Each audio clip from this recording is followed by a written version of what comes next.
Everybody, Julie here from Mostly Caffeinated. Part 4 of my How Minimalism and the KonMari Method have changed my life. The other parts are, I'll link them here, link them down below, but we've talked about not getting upset when things are broken. We've talked about gift giving and how that has changed in my life. And we've talked about motivation to do my housekeeping tasks because I have less clutter around. And so today for part 4, we're going to talk about guilt. And to me, there's kind of two kinds of guilt. There's the wasted money guilt and the sentimental guilt of some possessions. Now, the waste money question. I can't get rid of that. I spent so much money on it. Oh my goodness. How many things in our home would we get rid of if they had been free? Like half of them? You've already spent the money. Whether you use the thing or not, you spent the money. You're not getting the money back. Now, if you don't use it and it sits there and makes you feel bad all the time, you spent money and you feel bad. If you already spent the money, you don't use it, and you donate it, you might feel bad as you're giving the item over to the donation worker, but that's it. Now you're done. You don't have to think about it ever again. You don't have to open the closet every day and go, oh, there's that expensive thing I never wore. Or, oh, there's those expensive sports equipment that I never use. I should really go use those. It's just done. It's done and someone else is enjoying it. Then there's this sentimentality thing that brings so much guilt. I can't get rid of that because so-and-so gave it to me. Or that belonged to so-and-so who's now passed away and I can't get rid of it. Or, somebody expects me to keep that because it was so-and-so's or because they gave it to me. They're expecting me to wear it, use it, have it sitting out. This has been a long time coming for me. Trust me, I used to be a hoarder of sentimental items. It used to be very, very, very difficult for me to get rid of anything that belonged to my grandparents or my great aunts and uncles or anything given to me by someone important in my life. And finally, I heard this bit of advice enough times that it finally really stuck. The people that you love don't cease to exist just because you don't keep all their stuff. Not having every single item that my grandparents left behind doesn't mean my grandparents didn't happen. It doesn't mean we didn't have wonderful times together. It doesn't mean I don't still have a huge bank of memories from which to draw. I don't need the physical items staring at me from a box in the closet to bring them to mind. They're going to come to mind. They were important in your life. You will still remember them. I promise. You're not going to all of a sudden realize you've gone 6 months without thinking about this important person. You probably will eventually be able to go 6 months without thinking about the box of things you donated to the Goodwill. And it's going to be okay. And they're not watching you donate your stuff. They're not proverbially rolling in their grave because you donated something that once belonged to them. These people from my past that I have loved that have passed away are enjoying themselves mightily in eternity. They're not worried about what's in my closets or what I took to the Goodwill. They don't know, and they don't care. And when I get up there to join them, there's not going to be a quiz. Julie, did you keep my soup ladle? Julie, do you still have that mixing bowl? Julie, do you still have that photograph?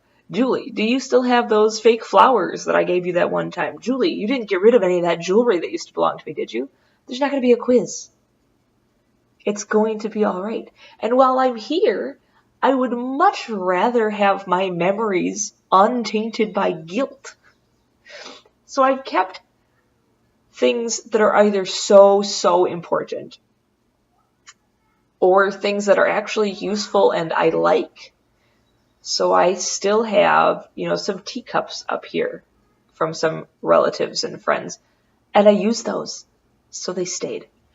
I've kept a few Afghans and quilts that my grandmother and my great aunts made because I used them. I had so many that some I let go, but I kept the ones I like and use. I've kept my grandma's china, but I got rid of all my other china. So I'm going to use it. That's one thing you can do. You can keep just the best things that you actually love. Another thing you could do is you could give things to other relatives in the family who actually want them. You know, if you have a cousin or something that would like this figurine or whatever that you don't want, give it to them. They also have the shared memories. They have the shared relative, but they're going to use the thing and you're not. One thing I've done a lot of is passing on to my children or other children in my family. I love watching my boys enjoy things that were mine when I was a child or that were given to me by a grandparent or other relative, much more than I enjoy seeing them sitting in a box in my closet. If they ruin them, that just means that they loved them, you know? So it's fine. My mother actually does something really sweet for my boys. She had kept my grandfather's neckties. Now, that's the kind of thing that could sit in a box.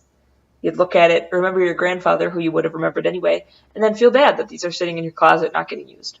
But my mother takes them and remakes them, resews them into smaller ties and gives them to my boys. And so every year for that, you know, for the year until they get another one, when they go to church on Sunday, they're wearing one of my grandfather's ties. And not only is that it's not taking up space in my life because they already needed a tie, but it's really touching for me to see. There's no guilt there. There's no box of things staring at me from a cupboard or closet. They're getting real use. They're being loved and appreciated, and I get to see them all the time.